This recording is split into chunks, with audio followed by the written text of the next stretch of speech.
Meine Damen und Herren, aus dem Stützer Lately Show in Berlin, das sind die Lately News. Alles andere da draußen sind nur Fake News. Deshalb fangen wir an mit den Nachrichten aus dem Inland. Berlin.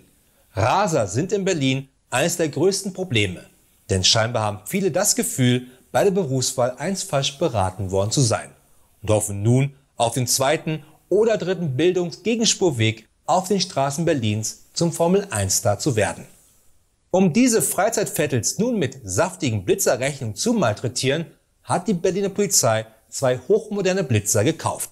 Und diese Radarfallen haben bereits über 110.000 Fahrzeuge an 117 Stellen in Berlin geblitzt und damit die Anschaffungskosten von knapp 175.000 € bereits locker eingespielt. An sich nichts Unnormales, würden diese Blitzer nicht mega futuristisch aussehen, gerade so, als ob sie eine außerirdische Lebensform nach einem entspannten Urlaub auf der Erde vergessen hat. Allerdings muss man vielen Fahrern auch zugutehalten, an den Blitzern noch schneller vorbeizurasen, weil die echt so aussehen, als ob Godzilla sein Frühstück, mehrere japanische Panzer, verdaut hat und nun seinen Notdurft in ein Gebüsch im Tierpark gemacht hat. Böser Godzilla, das ist pfui! Nächstes Mal nimmst du dein Katzenklo dafür. Warum haben wir die ansonsten in Hannover da hinten in die Ecke gestellt? Stuttgart. Mittlerweile ist es einfacher, die Autohersteller, die nicht in den Dieselskandal verwickelt sind, aufzuzählen, als die, die in den Dieselskandal verwickelt sind. Ich glaube, das ist unter anderem der Hersteller des Autos der Familie Feuerstein. Der hat allerdings ein massives Feinstaubproblem durch die abgenutzten Fußsohlen. Und natürlich Herbie, denn Herbie fährt nur mit Liebe und dem Blut von Einhörnern. Nun musste Daimler wegen seiner Involvierung beim Dieselskandal eine Strafzahlung von 870 Millionen € leisten. Wie die Staatsanwaltschaft Stuttgart mitteilte, aufgrund einer fahrlässigen Verletzung der Aufsichtspflicht in einer mit der Fahrzeugzertifizierung befassten Abteilung. Denn genau diese Verletzung hat dazu geführt, dass Dieselfahrzeuge Genehmigung erhielten, obwohl ihr Ausstoß an Stickoxiden teilweise nicht den regulatorischen Anforderungen entsprach. Was so viel bedeutet wie: Hey Siggi, ist das normal, dass da hinten so viel schwarzer Rauch rauskommt? Jo Kurt, scheinbar, denn der Wagen hat eine Zulassung des Bundeskraftfahrtamtes. Daimler selber hat die Strafe akzeptiert und ist froh, dass nur eine Abteilung erwischt wurde, aber nicht die 86 anderen Abteilungen, die auch für die Entwicklung der Schummelsoftware zuständig waren. Noch einmal Glück gehabt. Kommen wir nun zu den Nachrichten aus dem Ausland. Miami. Jeder kennt die Serie Breaking Bad, wo ein Chemielehrer dank seines Hochschulwissens zum Drogenlord wurde. Das kann ich auch, dachte sich nun eine 20-Jährige aus Miami. Nur hatte sie die Schule bereits nach der 4. Klasse abgeschlossen und Crystal Meth zu kochen ist viel anstrengender als es zu rauchen, also dachte sie sich, warum so kompliziert, ich habe doch einen Tintenfarbdrucker. Und so suchte sie im Internet nach Bildern von 100-Dollar-Noten und begann fleißig, diese auszudrucken.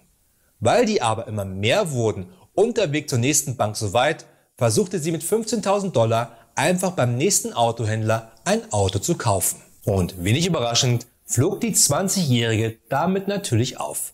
Was sie verraten hatte war, dass sie mit nur halb bedruckten Scheinen bezahlen wollte, weil Zusammenkleben war zu anstrengend. Nun musste sie sich vor Gericht verantworten und einen guten Anwalt suchen.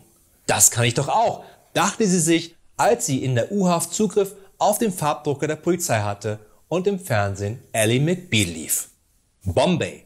Schnell mal eben ein Selfie machen an einem coolen Ort, vielleicht sogar mit dem Selfie-Stick. Und was für viele wie eine Selbstverständlichkeit klingt, kostete innerhalb von 6 Jahren 259 Menschen das Leben. Nicht mitgerechnet ist dabei die hohe Dunkelziffer der Leute, denen in Notaufnahmen der Selfie-Stick aus dem Rektum entfernt werden musste. Spitzenreiter ist dabei Indien, wo das Selfie-Schießen 159 Menschen das Leben gekostet hat. Positiv muss man dazu sagen, dass so wenigstens die Verwandten noch ein aktuelles Foto vom Verstorbenen haben. Auf Platz 2 folgt Russland, wo 50 Personen ein Selfie-Unfall hatten.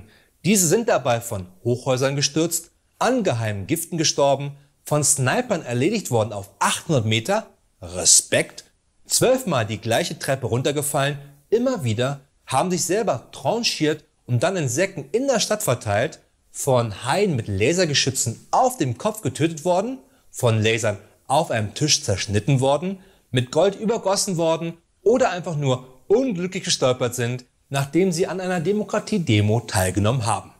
Etwas seltsam ist dabei nur, dass eigentlich nur einer der 50 überhaupt ein Smartphone hatte.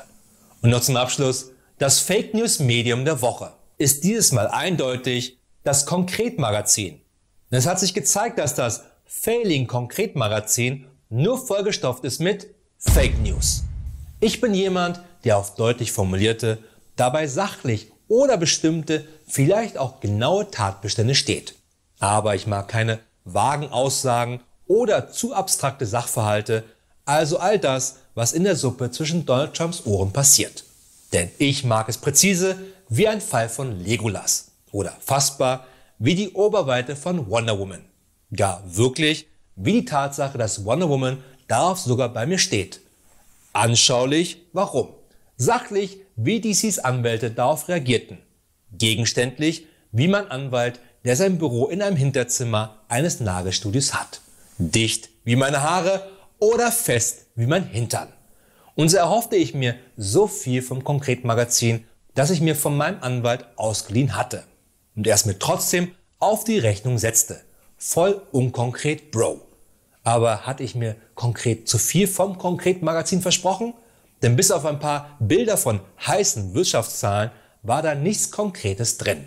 Deshalb sei gewarnt, Konkret-Magazin, die konkret dunkelgelbe Lately Fake News Karte an dich und du stehst ab sofort unter unserer konkreten Beobachtung.